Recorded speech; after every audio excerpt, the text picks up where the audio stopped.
Hey guys, we're looking at Mark chapter 7 in the we're in a Mark series, working through the gospel. Good gospel so far. Hope you're enjoying it. We're about halfway done.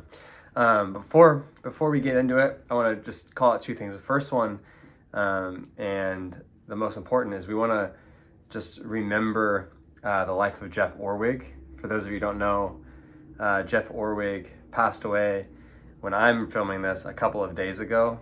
And Jeff is like legendary at CPC. Just been a part of our community for a long time. It's a little bit of a shock that because to have him go so quickly. However, I'm reminded of the promise of glory and of him spending eternity with Jesus and us spending eternity with him in heaven with Jesus. And so the hope of the gospel is that death has lost its sting and there is no victory in death, and all of the victory was won on the cross. And so we can rejoice because of that. But that does not mean that we don't grieve, right? I mean, obviously. And so we grieve the life of Jeff, and we want to make sure we care for Mary Jane, his wife. So anyway, if there's any way that I can, if I find out any way that like we can participate and help in any way, I'll let you guys know. I'm sure we're gonna do at CPC celebration of life at some point, and when I get those details, I'll let you know. But just first and foremost, we just want to remember his life and just what an honorable man, what a man of God he was. And so anyway, and shout out to a small group who they're just just amazing men of God who've been meeting together for years and years, and some of them have been following Jesus for decades and decades and decades and decades. And so love you guys, and it was a joy to be with you last week, even under the circumstances. Second thing I want to announce is men's dinner registration goes live on Wednesday morning. Wednesday morning, men's dinner registration goes live, and we're expected to sell out. Bobby Evans is a legend. Shout out to George Nicholson, if you're watching this video, for getting us Bobby. So yeah, anyway, it goes live Wednesday. We're gonna have a great men's dinner. Got a new food option for you guys. We're gonna have called Roadside Rotisserie, based out of San Francisco. These guys are legit. It's gonna be like ribs and rotisserie chicken and like everything you can imagine is gonna be. We're gonna eat our fill. We're gonna hear an encouraging, uplifting speech, talk, not a sermon. You get it. It's gonna be amazing with Bobby. But I'll let you guys know. So Wednesday it goes live, and I'll keep you updated if tickets are available and if they open up and stuff like that. Okay, let's get into it. Mark chapter 7. Are you ready? It's a good passage. So this is it. It's Mark chapter 7. I'm going to read it. I'm going to teach it. So here we go. Starting at verse 1.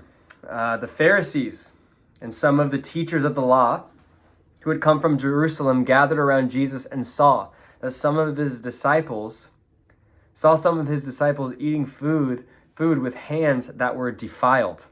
The Greek word is koinos there. Koinos. That is unwashed. And then a little parentheses, a little context from the writer. He says in verse 3, the Pharisees and all the Jews do not eat unless they give their hands a ceremonial washing. This holds to the tradition of the elders. When they come from the marketplace, they do not eat unless they wash their hands, and they observe many other traditions, like washing of cups, pitchers, and kettles. Basically, they're the tradition of the elders, which is not a biblical mandate. This is the main point. It's not a biblical mandate. It is an extra biblical tradition of the elders. It's a very important context clue that Mark leaves it right here. The tradition of the elders is not in the Bible, but the Pharisees are coming at the disciples and Jesus and saying, why don't they do this? So it goes on in verse 5. So the Pharisees and the teachers of the law asked Jesus, "Why don't your disciples live according to the tradition of the elders, instead of eating their food with defiled or unwashed hands. And then Jesus is just, sometimes he's like soft and like, compassionate and understanding and kind of like, and sometimes he's just like, what are we doing here? And this is a what are we doing here kind of moment. He goes like this. He replied, Isaiah was right when he prophesied about you, as it's written. These people honor me with their lips, but their hearts are far from me. They worship me in vain, and their teachings are merely human rules. And then he goes on. You have let go of the commands of God and are holding on to human traditions. He continued, you have a fine way of setting aside the commands of God in order to observe your own traditions. For Moses said this, and then he does a little teaching on a passage, an old law. He goes on, he says, honor your father and mother, and anyone who curses their father or mother is to be put to death. But you say, if anyone declares that what might have been used to help their father or mother is korban, that's a Hebrew word meaning devoted to God, then you no longer let them do anything for their father or mother. Thus, you nullify the word of God by your tradition that you've handed down. And you do other things like that. He says, so basically, this little section here, he's basically saying this. Mosaic law, which is the law of Moses, which is like the Levitical law of God found in the scripture. It says to honor your father and mother, and if you don't do that, you get put to death, right? Big deal. But the Pharisees have literally added extra biblical laws on top of specific temple rules that they've established. And one of those temple rules is that if something has been devoted to God, that is korban, then like finances, money, and resources, if those things are now devoted to God under the tradition of the elders, but your parents are in need, you don't have to take care of your parents. You can go and give those things to the temple and make your offering or whatever. And Jesus is like, this is so backwards. Like, your devotion to God, quote unquote, has made you not be devoted to God. You've nullified it. You've literally it's backwards. So then Jesus, after he talks to the Pharisees, he then turns to the crowd, to all the people. And he says this, verse 14, listen to me, everyone, and understand this. Nothing outside of a person can defile them by going into them. Rather, it is what comes out of a person that defiles them. And so that's kind of the main teaching. Boom. Nothing goes in, defiles you.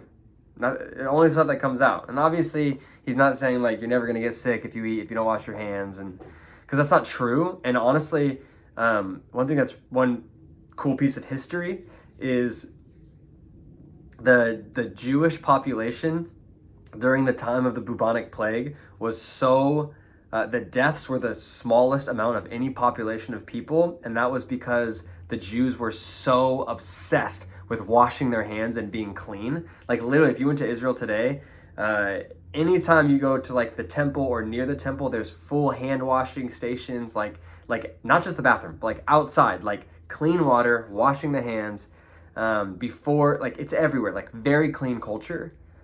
But so he's not saying like you're not gonna get sick, because obviously that's not true.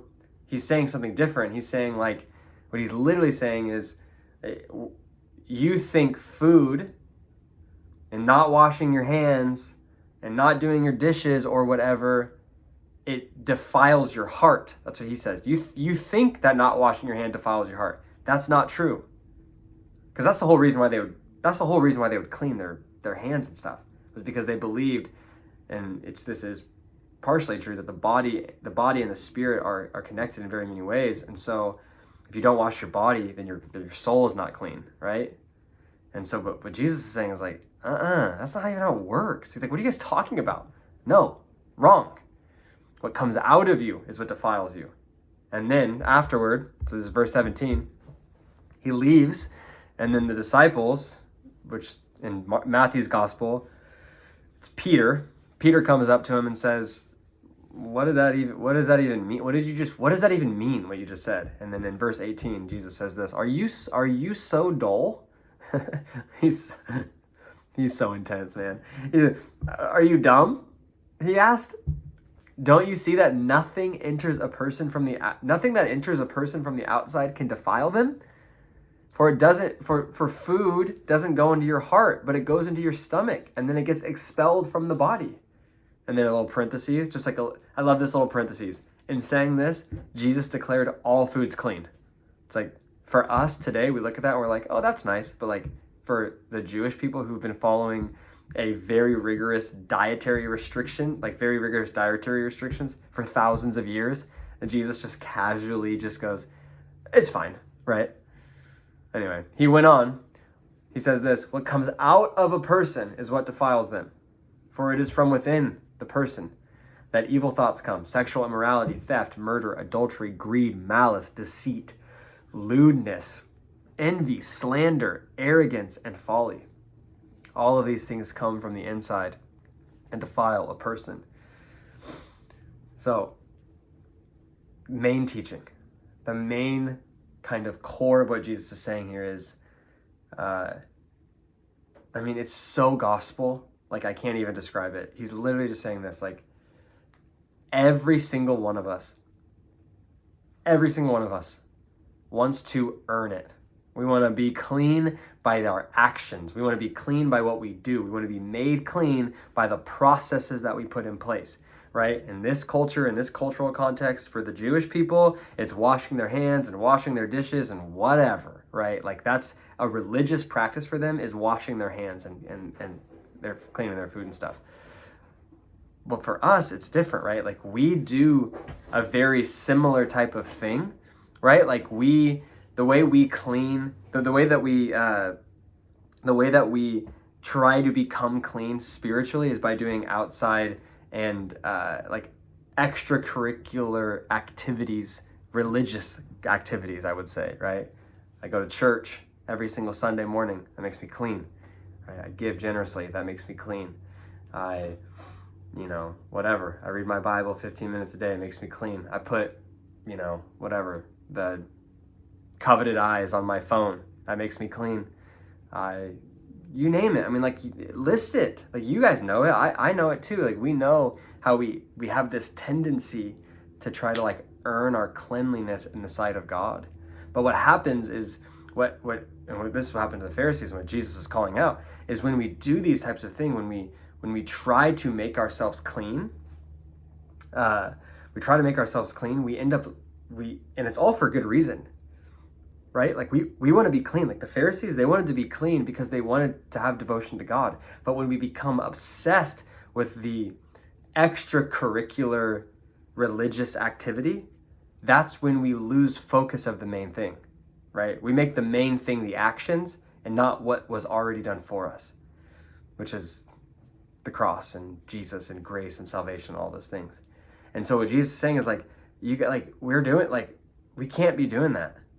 We need to maintain focus on the main thing. And the main thing is my salvation comes through faith and faith alone. That's it. Bottom line, it's a done deal. This reminds me of Psalm 51.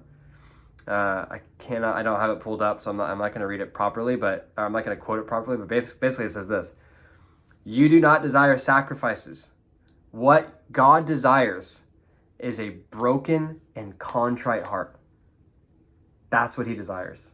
Like when we make mistakes, when we sin, when we fail, when we fall short, God does not desire another activity list, another thing to add onto your religion board, right? Like, let's say you sinned and you're like, okay, I got to go back to church. It's like, that's not what he desires. It's good for you. I'm sure, yeah, it's good for you. It's great. So is washing your hands. But that's not what he desires. What God desires is a broken spirit. He desires someone who is repentant and who loves him. So, main thought here is, where are areas in my life, in your life, in our lives that we basically add on? We add like extracurricular religious activities in order to make ourselves clean. Where are those areas? And how can we be mindful not to make those things the main thing, but to keep our mindset on the main thing, which is the cross and salvation through Jesus. All right, guys. I love you. I'll be with you soon in person. See ya.